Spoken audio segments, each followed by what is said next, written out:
Welcome back to the Fulfilled Female Entrepreneur Podcast. It's your host, Cassandra Rosa, and the mission of this podcast is to help you to create a fulfilling life and business. I'm joined today by Devin Garcia. We're going to be talking about yoga, but how it's so much more than the actual poses that you do. We're going to highlight some key benefits, and she's going to talk about her Flexibility Secrets Guide that you're welcome to download. It's a gift from Devin. So thank you, Devin, for sharing that with us. It's going to be in the show notes or the link of this video. I'm excited to introduce you to Devin Garcia. She's the founder of Stretch Love Yoga. She's a yoga and flexibility teacher, as well as a wife and mom to an energetic toddler. Devin loves helping her students reach their goals. She approaches teaching in their own unique, non-judgmental, and accessible way. We're going to leave all the links for you to connect with her in the show notes or the link to this video. Thank you for coming on the podcast, Devin. Thanks so much for having me.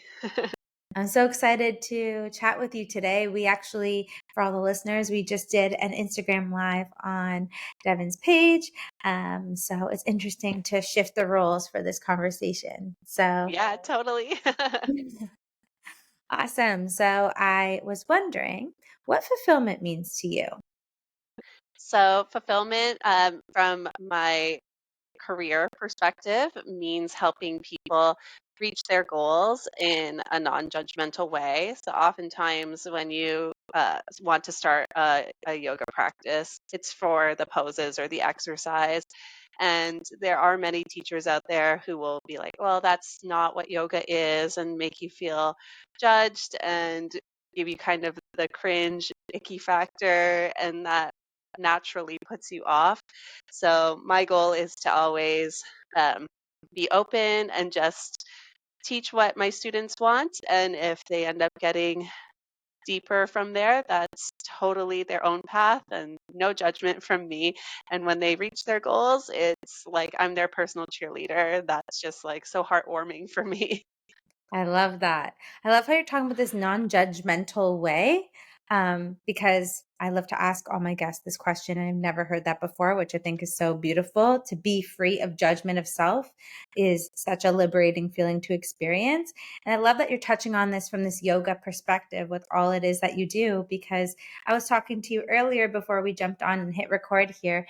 I did yoga a while ago, but I had a shoulder injury and I was trying to keep up with everyone else in the class. And I felt myself kind of judging myself, being like, I'm not strong enough to be able to do yoga. I'm not as much of an expert as everyone else. And that made me take a big seat from yoga. And I think all the internal work I've been doing has made me have that curiosity for it again. So I really love how that's a big part of your mission in delivering this beautiful modality to everyone, because I'm sure I'm not the only one that felt a little bit of self-judgment while I was in a yoga class. I think probably everyone feels it. I know I did when I started. I've always been super flexible, but never strong. So when it came to strengthening poses in the class, like a simple lunge, for example, I felt like I was dying, and I was wondering if everybody else in the room felt that way, but they didn't seem to. So I was like, oh, what's wrong with me? Yeah, yeah. It's interesting how you're going in there. Well, at least a lot of people I talk to, and friends of mine that have done yoga. And when I went into it, I'm like, this is going to be a great workout. You walk in and you're thinking that this is going to be a perfect way to help with my physical body, but all the other stuff that comes up along the way, right? The self-judgment, the fear, right? The, self-awareness that comes up. So I really want to dive into what are the benefits of yoga outside of just the poses and the physical aspect of it. But before we get into it, I'd love to hear about your journey and what led you to finding this passion for yoga and having this powerful mission. Yeah, so it goes hand in hand with what you were just saying. I started yoga when I was in my early 20s because I wanted to do it for exercise and weight loss. That's all I'd heard about it. Um, Especially, you probably know, like in Canada at that time, there was a hot yoga studio on like every corner. Yeah. So I wanted to do that, and I wanted to like sweat it all out, know. And I did feel like somebody had poured a bucket of water on me after the class, and that made me feel like this is the best workout ever. Um, and I didn't at that time. I wasn't open to like mindfulness or anything else like that. I just wanted the exercise, and it really gelled with how my body works, except for the strength stuff. But I felt like that would come with time. And then I just did like the intro specials at like all these different studios until I found the one I liked.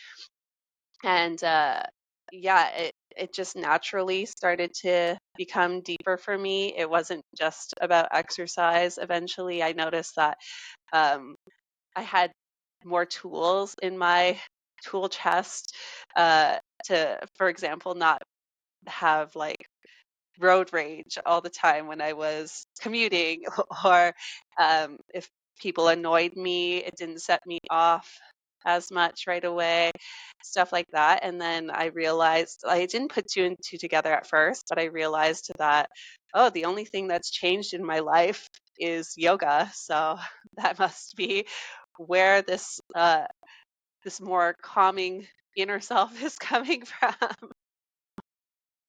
I love that. I love how there was just like this side effect that was unconscious for you that allowed it to transform another area of your life. But I would love to learn more of what led you to stepping into, hey, this isn't just a workout for me, but I actually want to do this for a living and I want to help other people with it. What was that experience like? Yeah, so that happened probably, I think, a little less than a year into me practicing, and I was practicing about every day. I know when I started, particularly the ending pose, Shavasana, is the relaxation. You're basically lying on your back, and I hated it to start. I wanted to be anywhere else but there. It was so uncomfortable for me, and over some time, it began to be a lot more comfortable for me. I was much better with sitting with my own thoughts than I was in the beginning. And then physically, what I noticed was that a lot of teachers don't know how to work with people who are on the very flexible end, like I was. So I had to seek out other modalities to support my yoga practice so that my joints wouldn't feel horrible, and that like because I had hyperextension issues, like my knees were bending backwards in poses and stuff like that, and nobody really knew how to deal with me. So I had to get stronger, and I had to do that on my own. And I wanted to eventually help other people who are just told, oh, just bend your knees. But like when your knees are bending backwards, it's kind of not an option because you're not strong enough to do it. So I wanted to help other people who were having issues like me, or on the opposite end, people who wanted to become more flexible in a safe way instead of, for example, just putting on socks and sliding into a split pose.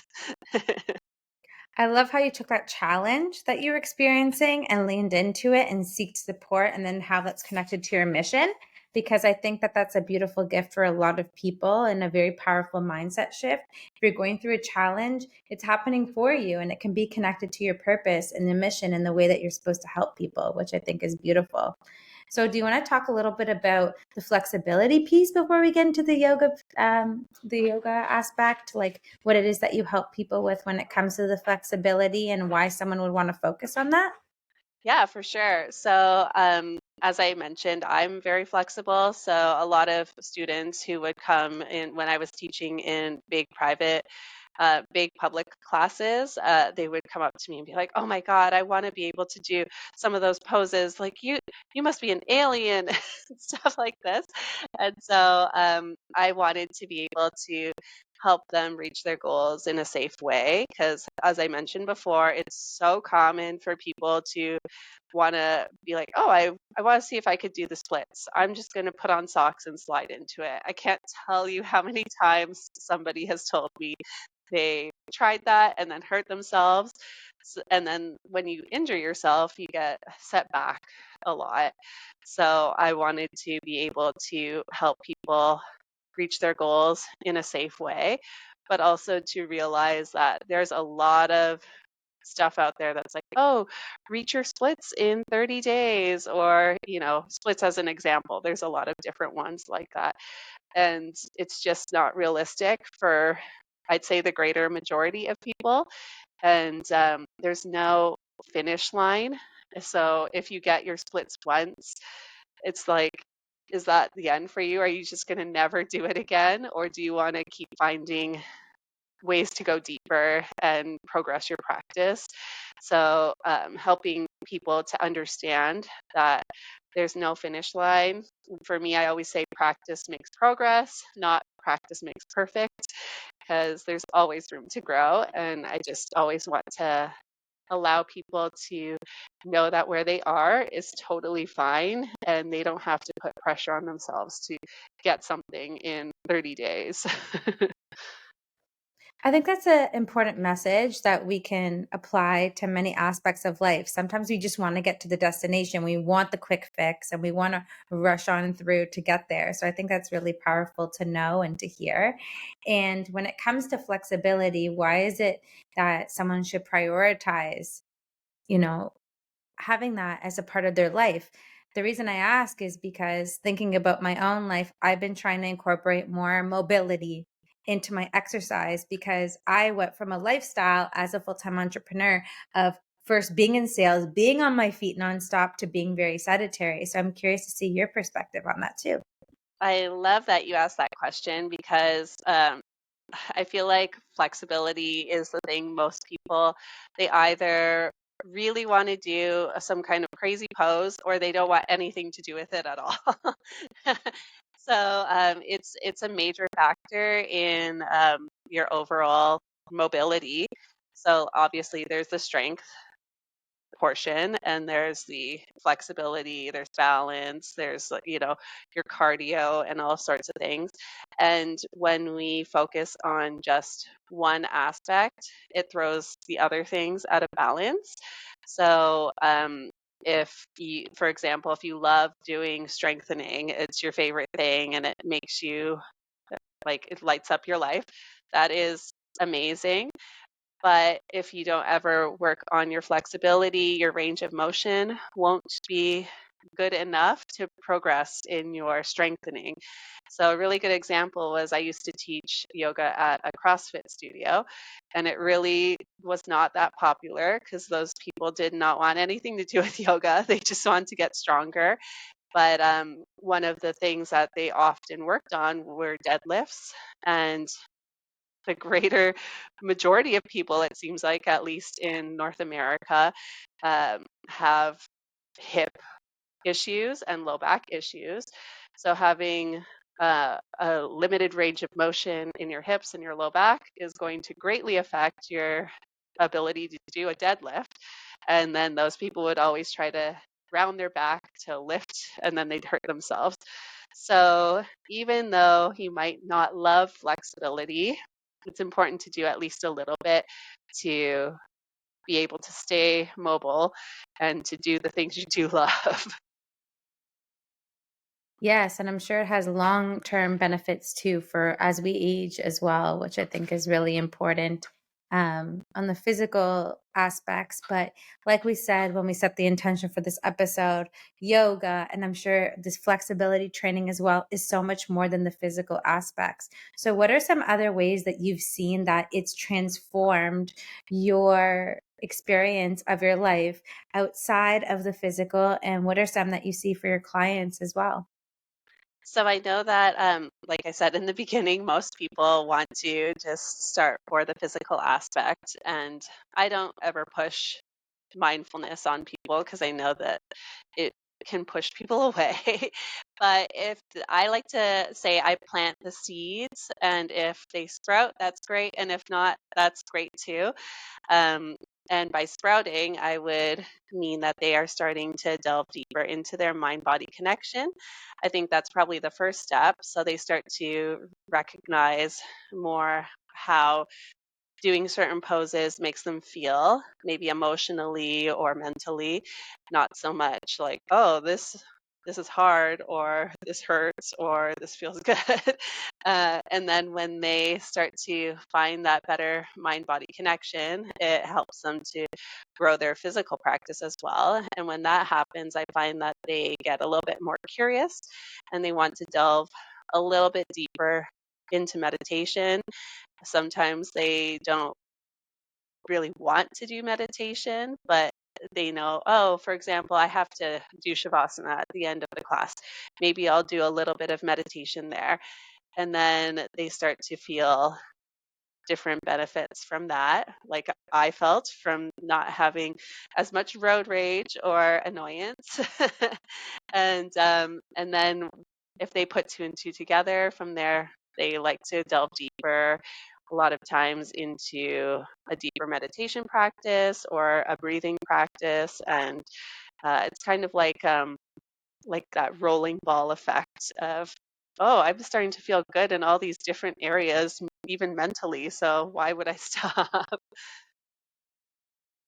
I love it. Sounds like yoga is very much a gateway to mindfulness and meditation, which are things that I'm all about and I absolutely love in my life, which is so beautiful.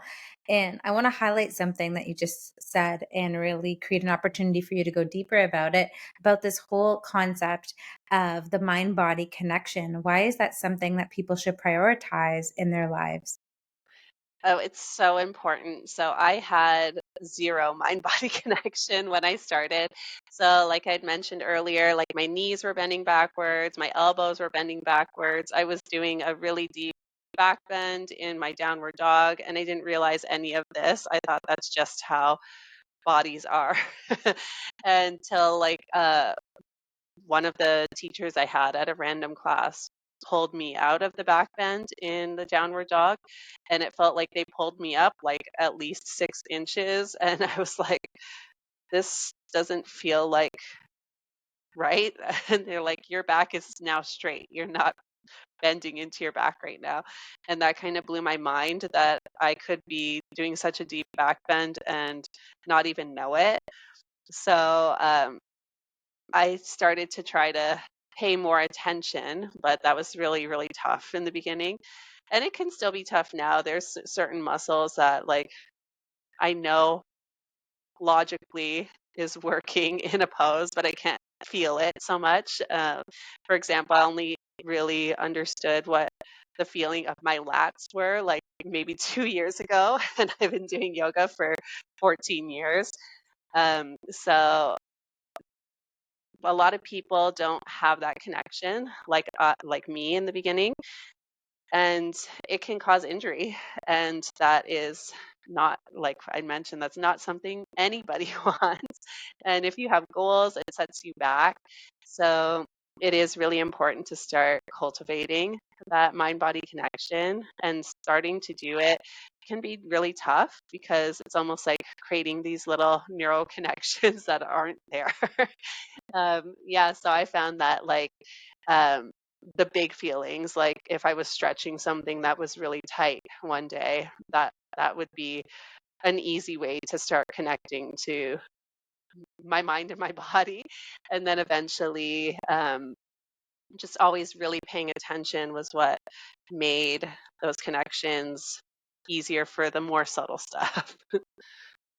Yes, that intention piece I think is really important, especially for all the entrepreneurs that are listening, because we can get so caught up in paying attention to our clients, delivering services, being busy. If some of us are moms, right? So go, go, go, like all of that going on. So creating that space in which you can have that connection with your mind and your body and how it feels, creating these mindfulness practices, really being aware of how your body feels in the poses.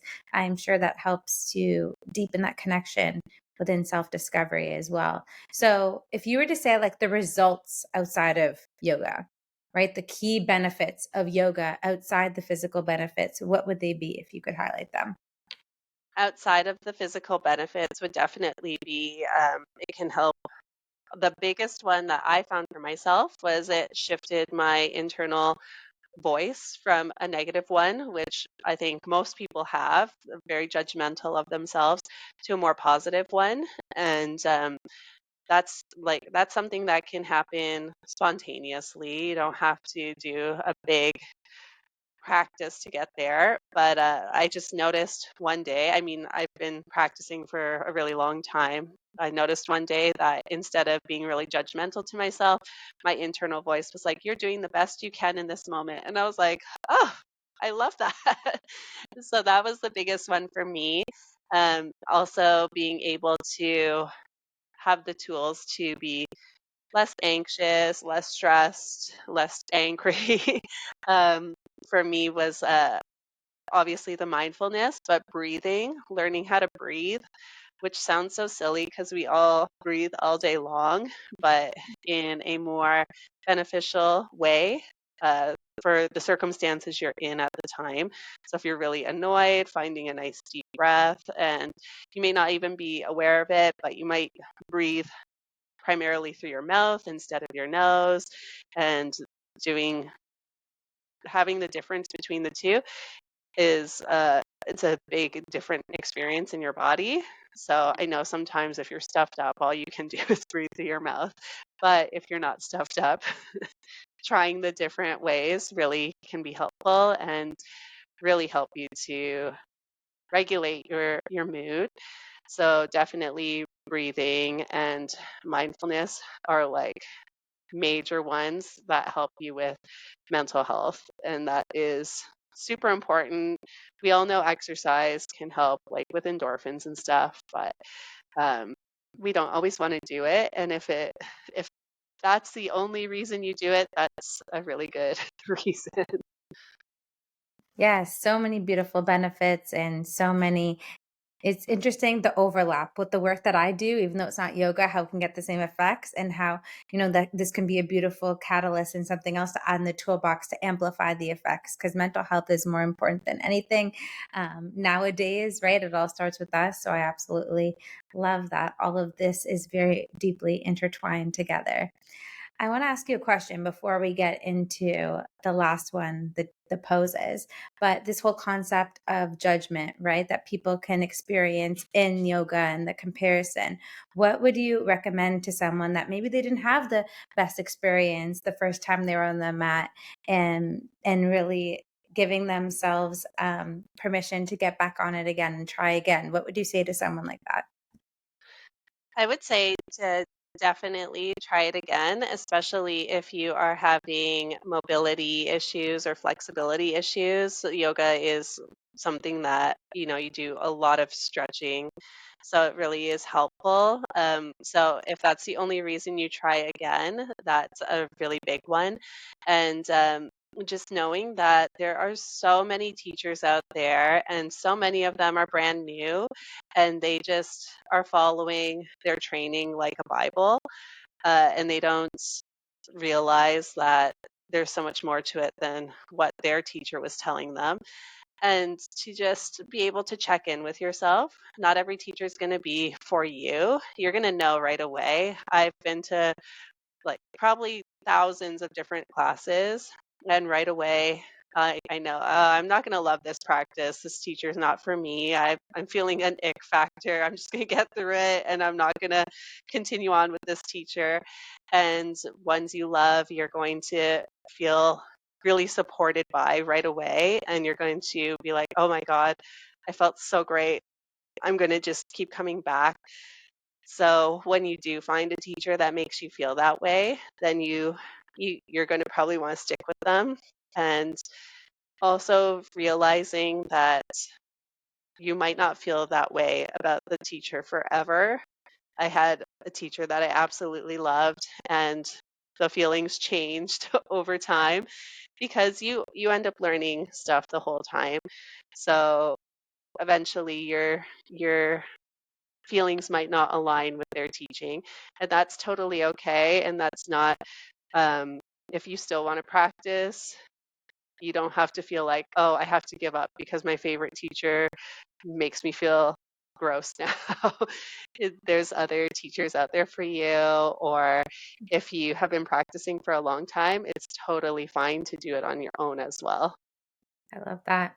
I think is a beautiful message, very tied into what we were talking about on our IG live earlier about this whole concept of it's not all one size fits all. You got to try on a few teachers, you got to try a few different classes to find what type of yoga works best for you. Yeah, I'm loving absolutely. this. I'm loving this. So if someone's listening, like, maybe I haven't tried yoga before. Maybe I tried one class and I really want to reignite this connection with yoga again. What are some poses that people can start maybe at home to get started? What would your recommendations be? So, as I mentioned earlier, hips are m- tend to be really tight for most people. So a really easy one you could even do like while you're working is when you're sat at your chair. If you just take like for example your right ankle and put it over your left knee, and then just gently lengthen your knee away from you, you'll get a nice hip stretch. So that's a really good, easy one to do from your office chair or from the couch or wherever you might be. Twists are also great because, uh, we're slouching all day long. So getting that mobility in your spine is great. Another thing you can do at a desk chair or a couch, you could just, turn to one side and twist yourself. Um, but the important thing to do in that is make sure you're not slouching. So you want to sit up really tall while you're twisting. And shoulders are really, really tight, especially because, like I said, we're slouching all the time. We're driving, we're typing, we're cooking with our shoulders forward. So if you just take the time to bring your shoulders back and interlace your fingers behind your back and pull them away from you, it's probably going to be a big stretch. Some people might not even be able to interlace their fingers, in which case you could hold something like a belt or a strap or whatever. And those three things are super beneficial to, I would say, the greater majority of people. I love them. They sound really simple to do and easy and applicable. So that was kind of when we were talking about closing this episode, really having something that's simple and tangible for everyone. So thank you for sharing those. And I know that you have a gift for the audience called the Flexibility Secrets. Do you want to introduce them to that and let them know what that's all about? Yeah, so flexibility is so much more than just trying to bend over and touch your toes. So I have a little free guide that you can find on my website easily. And it's just a guide that tells you some tangible steps on how to increase your flexibility, especially if you want to really focus on that right now to help either reach a pose that you want to reach or to help supplement your other movement practices like strengthening. And yeah, it's just a couple of things people don't tend to think about outside of I'm just going to bend over and touch my toes. I love that. You're welcome to check in the description of the video or in the show notes so you can get your free guide. Is there any other places that they can connect with you to learn more about your yoga classes and all that you have going on? Yeah, so my website is a great place to go. There, all of my offerings are there, stretchloveyoga.com, or you can check me out on Instagram. It's at stretchloveyogi. Thank you so much for coming on the podcast, Devin. I learned so much more about yoga than I did since the beginning. So thank you. You've definitely inspired me to get into another class. So thank you so much for being here. Thanks so much for having me.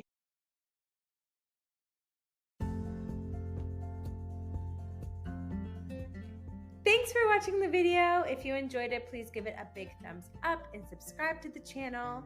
Hit the notification bell so you'll be notified every time I'll upload a new video on Thursday. See you in the next one.